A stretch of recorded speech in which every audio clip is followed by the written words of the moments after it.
Before we get into today's video, we want to thank you for watching Peak Curiosity. Be sure to subscribe and hit the bell icon to be notified for all your new uploads and to support the work we're doing on the channel to provide you with the entertainment for trillions of light years to come. The Aldabra Atoll was once home to a number of different animals about 136,000 years ago. But during that period, the idyllic island became engulfed by water from the Indian Ocean, killing the creatures that resided there. Incredibly, though, one of those unfortunate life forms wouldn't stay extinct forever. Located outside the Seychelles, the Aldabra Atoll is a picturesque spot that now houses hundreds of unique animals. One of the most notable creatures in that list is the giant tortoise. According to the National History Museum's website, over 100,000 of them call the area home. Yet, as we've already mentioned, the island wasn't always habitable. Indeed, the animals that lived on the Aldabra Atoll around 136,000 years ago were wiped out as a result of major changes in the temperature. Yes, the altering weather caused rising sea levels to spill across the island, before it eventually vanished from view. But as time went on, another significant event occurred. Thousands of years after the Aldabra Atoll was submerged, it appeared again in the Indian Ocean thanks to an ice age. You see, the sharp drops in temperature saw sea levels return to their previous state. And amazingly, while local animals have now reclaimed the island, one of the previous inhabitants came back from extinction. At this point, you're probably curious as to the identity of this somewhat miraculous animal.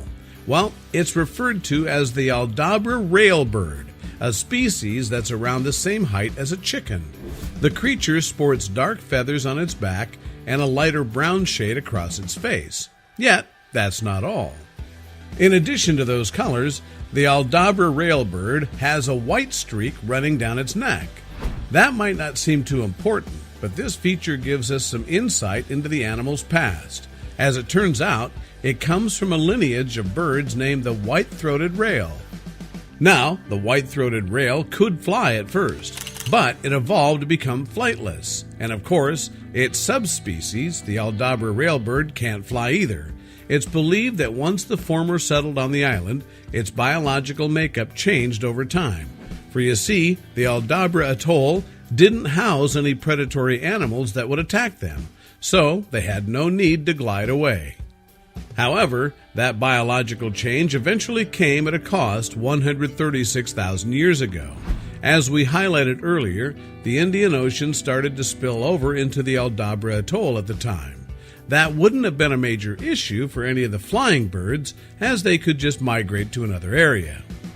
Unfortunately, the Aldabra railbird didn't have that luxury, so the animals were stuck on the island when the water came in. Due to that, they all perished once the Aldabra Atoll was submerged, drowning with the other life forms. The event appeared to mark their extinction, before the creatures made a stunning comeback.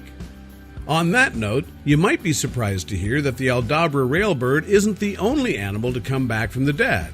In fact, there are many different species that have followed a similar path down the years. One such life form emerged in February 2019, leaving experts stunned. Yes, the animal in question was the Fernandina giant tortoise. These specimens apparently died out after 1906, as that year marked the last time anyone saw one on Fernandina Island in the Galapagos. But that soon changed in early part of 2019, when the Giant Tortoise Restoration Initiative stumbled across one of the creatures. Upon closer inspection, it was confirmed that the Fernandina giant tortoise was female and more than a century old. If that wasn't enough, there was said to be additional markings on the island too, suggesting that she might not be the last of her kind. In the end, the animal was transported to the Fausto Larina Breeding Center to ensure her protection. Meanwhile, another animal emerged following a long absence back in 1951. Prior to that, experts believed that the Bermuda cahao, a kind of petrel bird, had been gone for well over 300 years, dying out in the wild. Yet, amazingly, 36 of them were found near Nonsuch Island, Bermuda. So conservationists tried to increase them in number over the next few decades with encouraging results. You see, by 2018, there were more than 130 breeding pairs in the wild. And, alongside that, 71 Bermuda cohows found their wings that year as well. But the hard work doesn't appear to be done just yet. Jeremy Medeiros, who plied his trade as a conservation officer, spoke to the National Geographic website about the importance of this story. It's an ongoing recovery, he said in March 2019, and it's an example for threatened species around the world in an era where encroachment on and destruction of habitats is putting more species at risk than ever before. A few years before the Bermuda cohow was rediscovered, a different creature hit the headlines. When the dinosaurs were wiped out millions of years ago, the coelacanth fish was believed to be among the casualties, and no one had any reason to believe that they weren't extinct. But that mindset quickly changed in 1938. During that period, a woman named Marjorie Courtney Latimer was walking through a fish market in South Africa.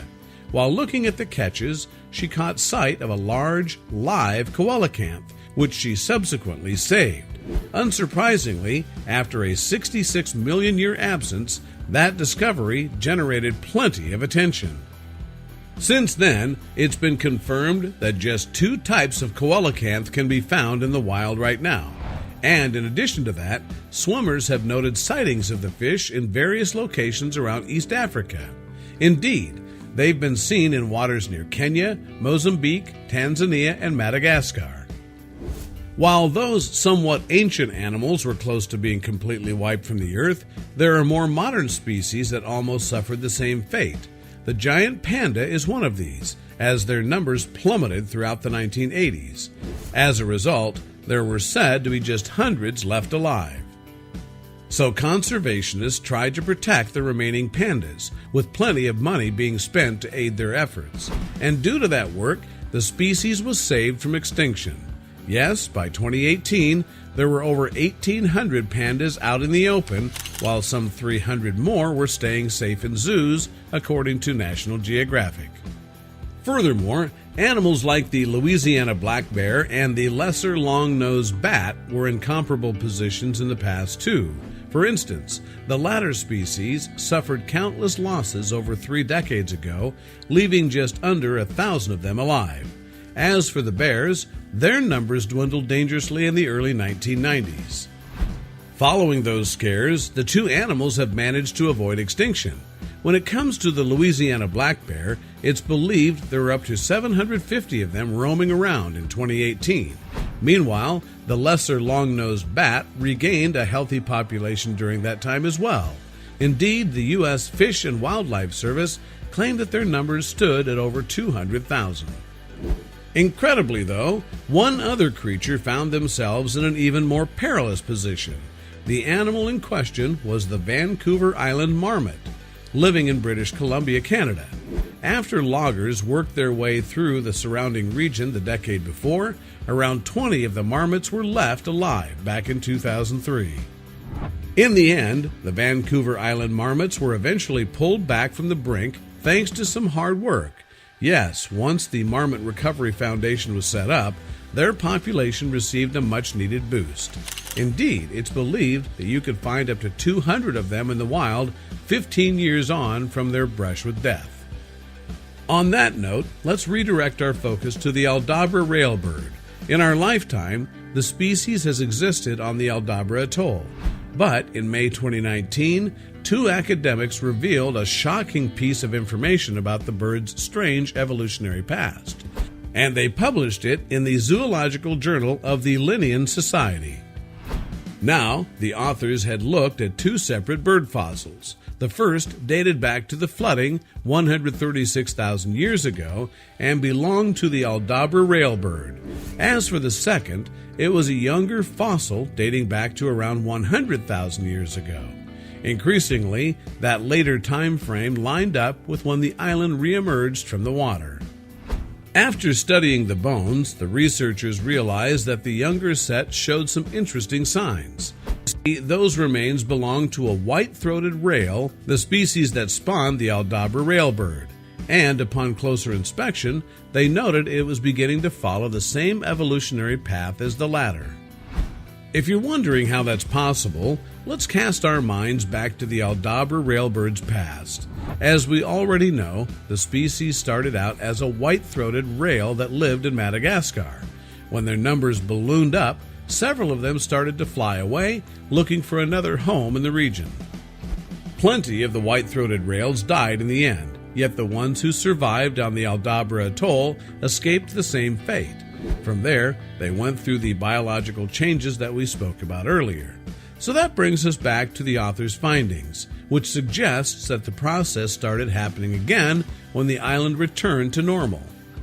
Incredibly, the Aldabra railbird essentially evolved itself back into existence, leaving the researchers stunned.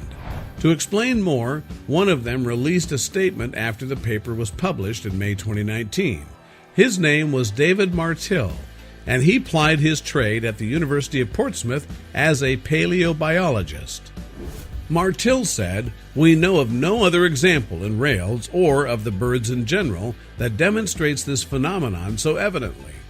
Only on Aldabra, which has the oldest paleontological record of any oceanic island within the Indian Ocean region, is fossil evidence available that demonstrates the effects of changing sea levels on extinction and recolonization events." Conditions were such on Aldabra, the most important being that the absence of terrestrial predators and competing mammals, that a rail was able to evolve flightlessness independently on each occasion, Martill added to his statement. It's a truly remarkable process, but could a similar thing happen for any other extinct animals today? Let's take the dodo, for example. Prior to their extinction in the 1600s, these unique-looking birds resided on the island of Mauritius, and much like the Aldabra railbirds, they evolved into flightless animals. Yet, despite the similarities, dodos won't follow in the footsteps of the aforementioned creatures. Why? Well, the Aldabra railbird's reemergence is usually referred to as iterative evolution. The term is used to describe the process when an animal experiences the same evolutionary changes as others in its family tree. And to do so, they have to be almost identical to their relatives in the first place, lacking only a feature or two. In the case of the dodo, there aren't any creatures from its lineage that could realistically mirror that. Indeed, the dodo is part of a family tree that spawned doves and pigeons, which are much smaller in size. Today, a bird named the Nicobar pigeon is believed to be its closest living relative, roaming around parts of India.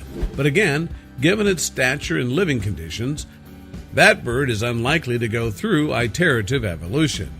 Meanwhile, the second author of the Zoological Journal of the Linnean Society paper provided more insight.